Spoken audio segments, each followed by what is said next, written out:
Jab, slip, dip, and explode. Alexander Povetkin knocks out Dillian Whyte in the 5th round. He ices him, decimates him with a paralyzing punch.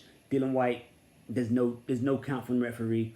He's flat on his feet, and that's the result.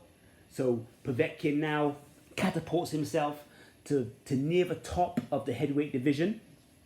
Let's cover the fight. So listening to the commentary, which was English commentary, they had Dillian Whyte winning most of the rounds and clearly ahead. I didn't see it that way. I saw a close fight. I saw round 1, I gave it to Povetkin. He's looking for that clubbing right hand. As he throws the clubbing right hand over the top, he's dipping down first to get under Dillian Whyte's eye vision and simultaneously throwing that clubbing hand. He misses at first in round 1, but later in the round, he lands with grazing shots. Also, throwing left hooks. Both guys doing really well to the body in round 1. I give round 1 to Povetkin. Round 2, it's a swing round. Could have went either way. Round 3, another swing round. Could have went either way. Dillian Whyte doing well with a left hook to the body as Povetkin's backing out. He throws a left hook not to the ribs but right to the center of his lower abs. That seemed to bother Povetkin. Slight times when Povetkin is backing out, the exchange is wobbling a bit, and that might be his age giving him a lack of balance while coming up against a young, strong man like Dillian Whyte. Round 4, this is definitely Dillian Whyte's round. In this round, he gets his first knockdown with a left hook to Povetkin's ear. So they're both fighting at close quarters. And as Povetkin moves backwards, Dillian Whyte throws a left hook to the ear. Povetkin goes straight down. But as he gets up, he doesn't seem, despondent. His body seems fine. He's not losing shape. He comes back and he's getting back into the fight and fighting even. And then later in round 4, there's about 20 seconds left. Povetkin is pressing Whyte coming forward, has Whyte going backwards towards the rope, and Whyte throws a right hand with not much pivot, not much is put into it, but Povetkin goes down again. So Dillian Whyte, credit to him, showing good power, going backwards, but once again, Povetkin gets up and he seems fine. He seems fine. Round 5, this round doesn't last long. Povetkin throws the jab, dips down, slips to the left. As he slips to the left, there's a pocket of space where he has an invitation to come in. He comes up with an uppercut and he just wipes Dillian Whyte out. Dillian Whyte is not making the count. His head hits the sponsorship banner on the canvas. The banner flies out the ring. He has part of his team trying to push him over onto his side into the recovery position to get him up. The ref doesn't count. There's no need to count.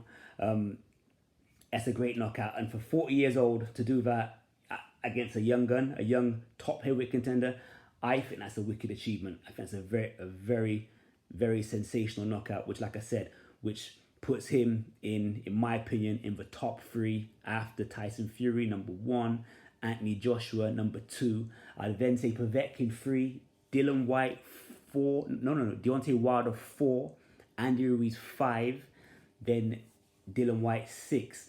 So let's look at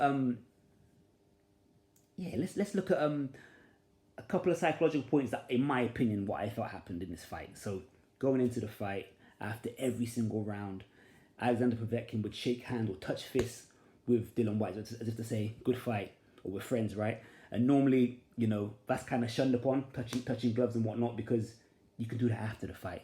But for me, what I'm sort of seeing is Povetkin saying, listen, I'm 40 years old, I'm going to give it a good go, but I'm not going to last very long, Dillian, so you're all right. I'm making you feel complacent. And Dillian Whyte saying, yeah, see, he's showing me a sign of weakness. Yeah, it's cool.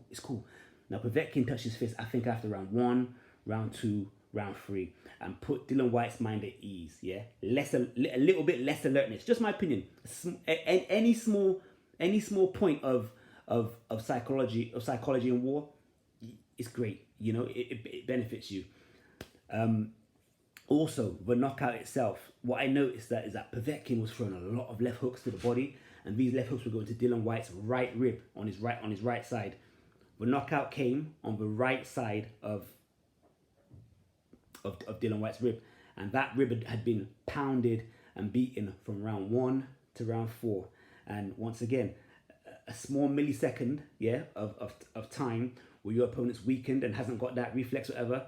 When you're a short, explosive puncher like Povetkin, that's the invitation. Do you know what I mean? So to me, Povetkin used a bit of big man wisdom. You know what I mean? Because obviously I didn't see much aging in him, but he's bound to have aged and not be the same fighter he was when he was younger physically, but strategically, he was on point.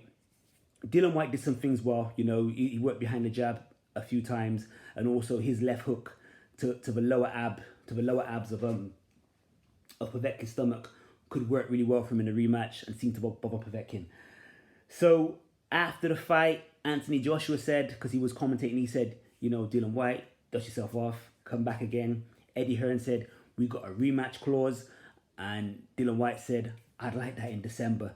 So let's see what happens. But did you see the fight? What did you think of it? This is MSLB, Mark Sterling as boxing. Have a great Sunday. All right, bless.